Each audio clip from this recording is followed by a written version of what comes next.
Okay, take two. Edit out the long discussion about why Verizon is such a pain in the ass. On the phone with them for 3 hours trying to get service reestablished. All of a sudden, cell phone service just got cut off in this area for some reason. I made this video about LaVar Burton, who is kind of a Dunning-Kruger example of just everything about him. You can go to his Twitter. Everything about him is coming from this one perspective of this was done to me, and everything is these other everything is someone else's fault kind of thing. It's like, dude, you're living in the future. It is what it is. You just got to kind of roll with what you got. But you can go through his Twitter. It's like he's wearing all these T-shirts that are like, it would be T-shirts that people would wear in the 80s. You know, when the 80s and 90s, they would wear like African jewelry, but it would just be like the continent of Africa, like it's a landmass, and they'd put like rainbows on it and be like, it was a thing. It was like a vibe in 1990, late 80s, 90s. I think it was like conscious rap came about that era. The problem with it is like nobody was listening to it, and some of it was okay, but nobody just was tuned into it. And then there's the whole NWA, and there's a video on how rap music changed, but it's on a video hosting platform I can't even name, but go to the Discord, I'll show you. It's a whole long theory of how these people manipulated rap music to cause a societal change. It's a trip. It's a little tinfoil hat, but it is definitely a trip. Anyway, LaVar Burton.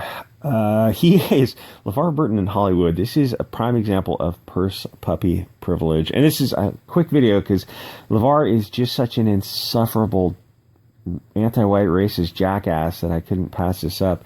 He was in the 87 to 94 Star Trek. He played the guy with the weird silver sunglasses, which in retrospect look ridiculous as a lot of the sets for those movies. Like, you think those things were bad, go back to the originals. Like, oh gee, foam rocks again, and a foam wall. Where in low budget films, if there's like a castle wall and the guy leans up against it, they're very careful not to actually make contact because the wall will vibrate. Like, so this is a rock wall, or is it just a piece of cardboard? Yeah, you get the idea. Hey, they did best with what they could, and they made stuff that lasts. They made something that at least started something that lasted, 50 plus years and people love.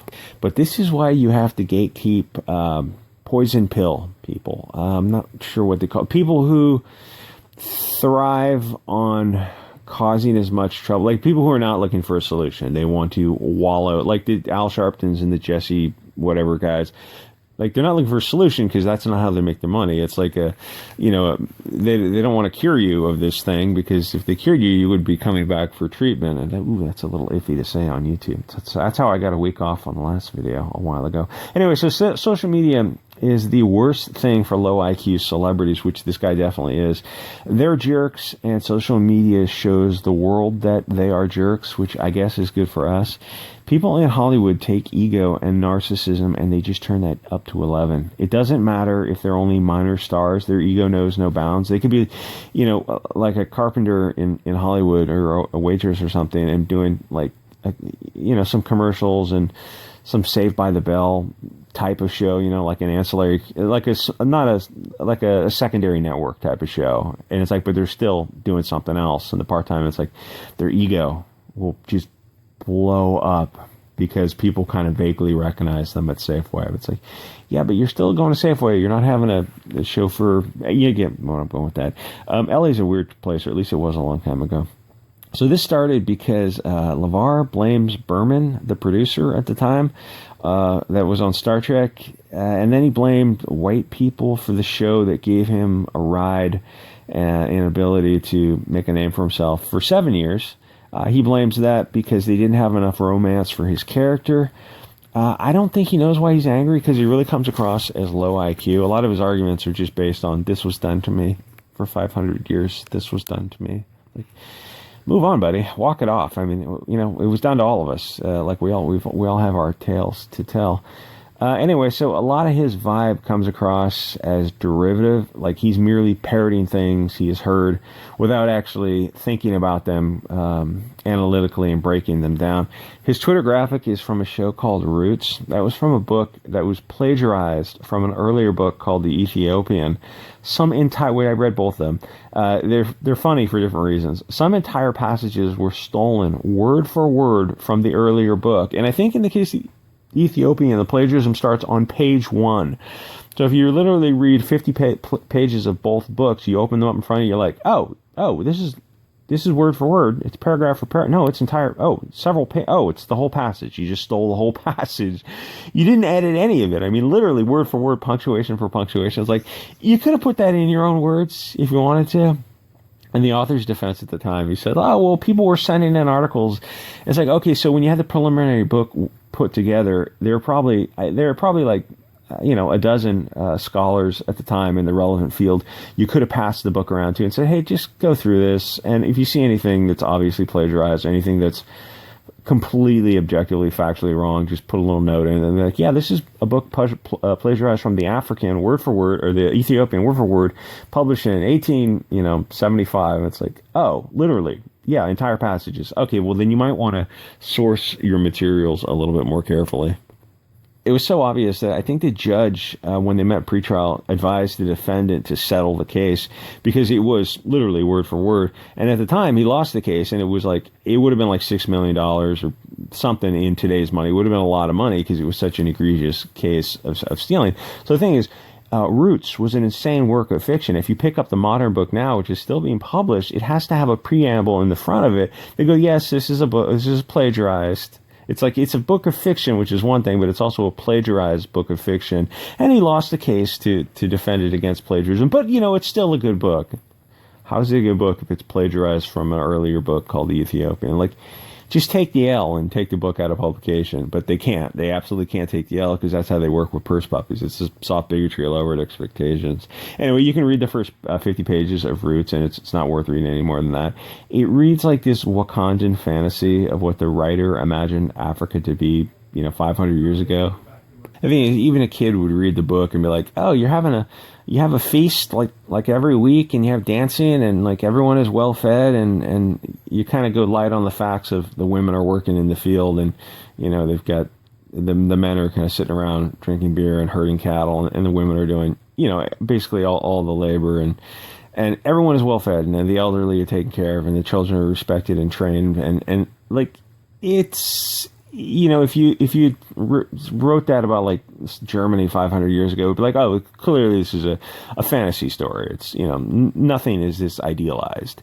But if you read the first 50 pages of Roots, you read this and it's like, oh man, this is an L. This is such an L. This never should have been published. This is so ridiculous. Like, this is obviously over the top ridiculous. People don't act like this anywhere on earth. No ethnicity of people act like this kind of Wakandan fairy tale that he would have you believe in that first 50 pages. It was gilding the lily, and I'm sure the editors looking at this and like, oh, this is great. We'll really own those Chad Nazis.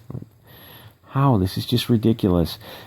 Anyway, even a kid would read it and be clued into that.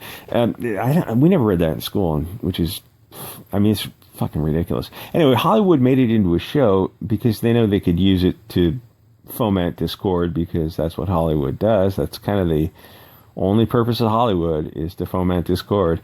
But all the while they knew it was fiction. Like, there were several low budget movies that were made about the Roots, where you've got these little evil blonde men with their 455 Webleys, probably whips and shackles, and these little blonde men are paddling their boats into the heart of Africa and capturing entire villages and just shackling. Get in the shackles, slaves. Okay, little blonde man, you must have that blonde man magic to do this all by yourself. Just 4 little blonde men running, 4 little Englishmen run throughout Africa and enslave the entire continent of Africa. That's wild. It's wild how they did that all by themselves. Is it possible that the villagers would just kill and eat them? Is that on the table to put in your story somewhere, that the villagers would not willingly just jump into these shackles for these blonde people? Is it possible that the blonde people perhaps had some help from non-blonde people? Or, maybe the story that you're telling is just a complete fictional fantasy, because if the Englishman went into the heart of Africa, he would probably not make it back out alive. Is it possible that they didn't actually go into the heart of Africa? They just sailed their boats up to the port, and other people took care of that for them. Is that possible? Is this too much for YouTube? I swear, it's like, I can't, it's just, It's so difficult to make these videos. It's such a challenge being me. My point is, LaVar is the kind of guy to live in this fictional world where everything is done to him because of the magic blonde man who apparently could walk through Africa unharmed, all by his blonde self. And his role in Star Trek wasn't to his liking because the coked up writers, LaVar calls them the white writers who wrote Star Trek. I don't know how they identify. Did they identify as white? Did you ask them their ethnicity? Because I'm guessing they didn't identify as white. But it's like he's labeling anyone with the same skin tone that he doesn't bother to check their ethnicity. It's like, oh, they're all just white. They're all just white people. Well, what does that word mean to you? To him, it just means the enemy. The thing is, they didn't include enough romance for his character, which begs the question, how much romance do you need in Star Trek? The original Star Trek, the only guy who was really getting it on, I think, was the captain, which, maybe was a little bit ridiculous because he was making out with, like, green aliens and stuff like that while they were busy throwing styrofoam rocks. Like, everything was styrofoam rocks. Yeah, gravity on every planet is so weird that they have to throw these, like, like every set was basically, it's like, okay, we'll shoot this through a yellow filter, we got a green filter, and then we got a red filter, and it's all kind of the same set somewhere in the Mojave Desert. It's like you can film everything in the Mojave Desert, and it looks like you're on some foreign planet. The thing is, LaVar is Dunning-Kruger. He's not capable of looking into the future or the consequences of his acts. 1990 Star Trek was woke, but 30 years later, this insufferable poison pill comes along and calls the directors, producers, and writers all racist because the show wasn't perfect according to his specifications. It's like, just go make your own. The show was woke for 1990, very woke for back then. Like, people in the 90s, the 80s and 90s thought they were woke, and it's like, oh, it's not a destination, it's a journey. It never ends. Well, it ends in the gulags, and that's not even hyperbole. It's like, it happened in the past, it will happen again in the future. Wokeness is just a continuing. But I mean, the thing with wokeness is you can't force people to buy your product. You can't force them to sit and watch stuff like Star Wars or Star Trek. The thing is, he wanted it to be Star Trek, the LaVar show. So how well is modern Star Trek doing? There's a cartoon, and the CBS has got some kind of modern version. I don't know if it's still even on the air. I saw the CBS one. They had like the first 2 episodes for free on YouTube. And the first episode was a dumb white man who had to be saved by a POC purse puppy. Because, white men are historically so dumb. I mean, it's... I don't know how to say this. It's probably pretty likely that the white guys built the spaceship. So, they designed the engineering, the mathematics, the physics, the chemistry, material science that made the spaceship possible. That was, white guys who did that. So it's kind of weird that in the future, white men are stupid and purse puppies are super genius. Like, well, I mean, who designed the spacecraft? It's probably some Englishmen or some Irishmen or some Swedishmen or some German, right? It's like, that's, I'm just throwing that out there. I don't even know. Every video is so hard to get through. Anyway, Poison Pill, Dunning-Kruger. Like, comment, subscribe. I'll see you guys on the next episode.